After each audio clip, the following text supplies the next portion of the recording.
Salutare oameni buni și bine v-am regăsit pe canalul nostru de YouTube. Astăzi vom vorbi în continuare despre telefoane ieftine. Bine, nu atât de ieftine ca Redmi 9, cât ceva mai scumpe, în jurul sumei de 1000 de lei la momentul review-ului. Și este vorba de Huawei P Smart 2021. Da, un nume puțin ciudat pentru că încă suntem în 2020, însă aceasta este oferta lui Huawei pentru telefoanele mai accesibile, dincolo de seria P40 Lite și P40 Lite 5G.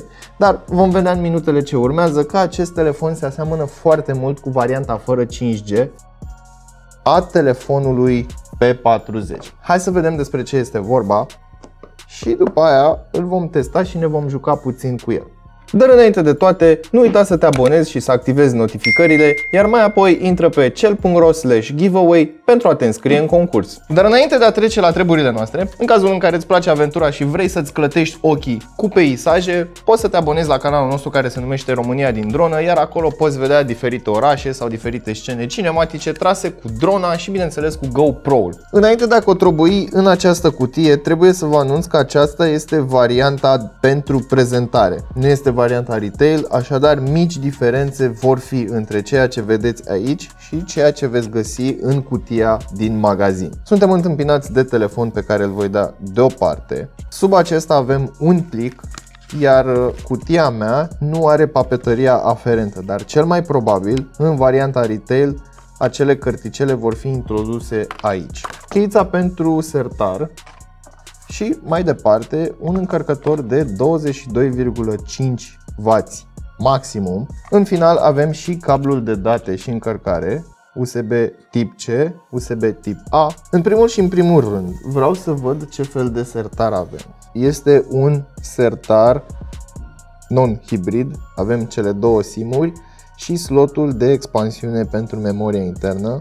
Micro SD, nu avem nano memory. Hai să vorbim acum despre telefonul în sine. Este construit din plastic în totalitate, pe spate, dar și rama.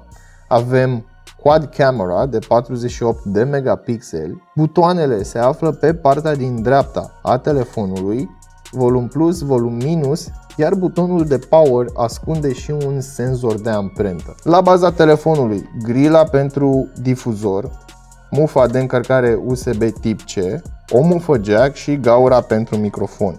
În partea de sus mai avem o gaură pentru microfonul secundar și cam atât. Pe partea din față avem un ecran, este IPS și vom vorbi despre el în minutele ce urmează.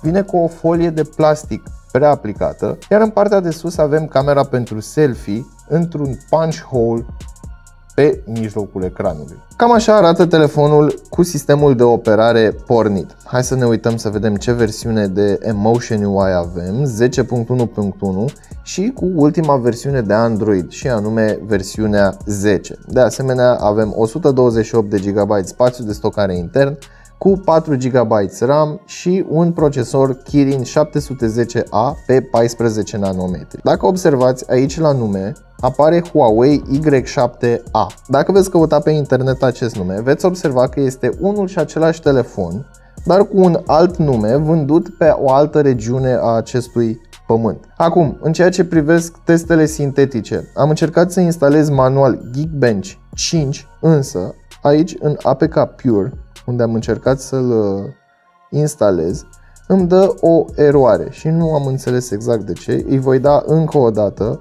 pentru că este o versiune nouă, este o versiune diferită, dar exact aceeași eroare.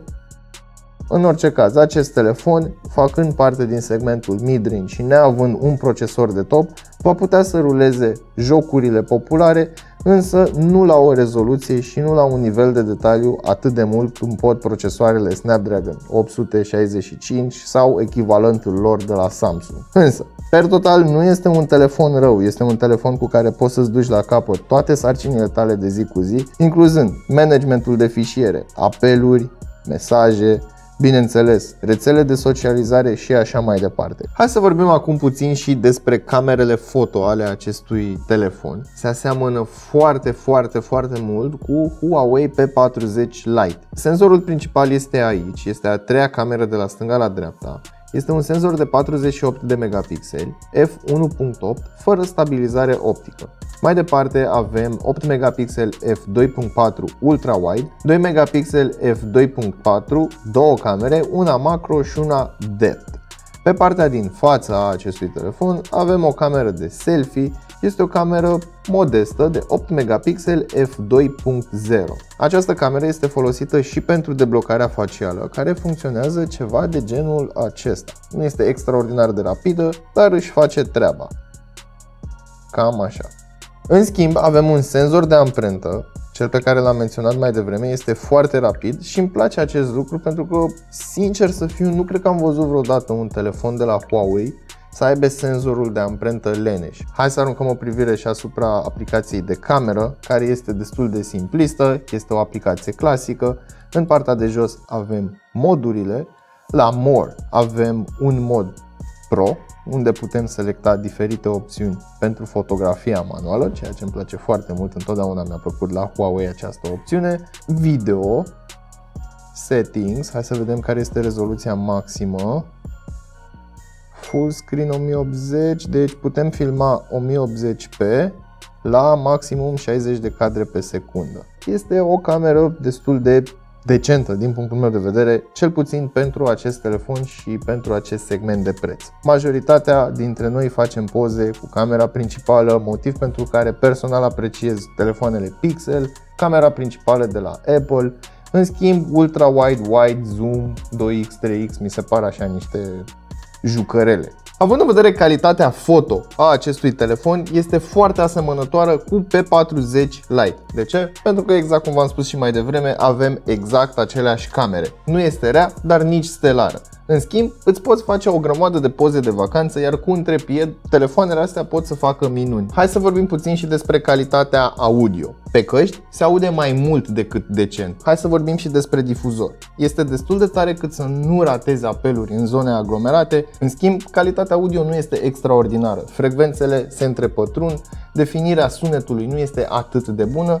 În schimb, este suficient să stai să asculti muzică în bucătărie. Nu este un telefon stelar, nu este un telefon extraordinar, este pur și simplu încă un telefon. Așadar, dacă îți plac telefoanele înalte și înguste, poți să alegi acest model. Dacă îți plac telefoanele mai scunde, mai compacte și probabil mai late, poți să alegi Huawei P40 Lite. Ambele telefoane îmi plac la fel de mult. În schimb, mi-e destul de greu să le recomand, mai ales persoanelor care sunt obișnuite cu Google Play Store. Dar, dacă ai răbdarea necesară și, bineînțeles, timpul să stai să sapi pe internet cum să instalezi Google Play Store, cum să te mai joci puțin cu genul acesta de telefoane, e bine, mi se par un început destul de bun. Avem un display bun, o baterie mare, avem și o cameră principală foarte bună și atunci face din acesta un pachet destul de bun pentru cei care nu își permit un telefon flagship.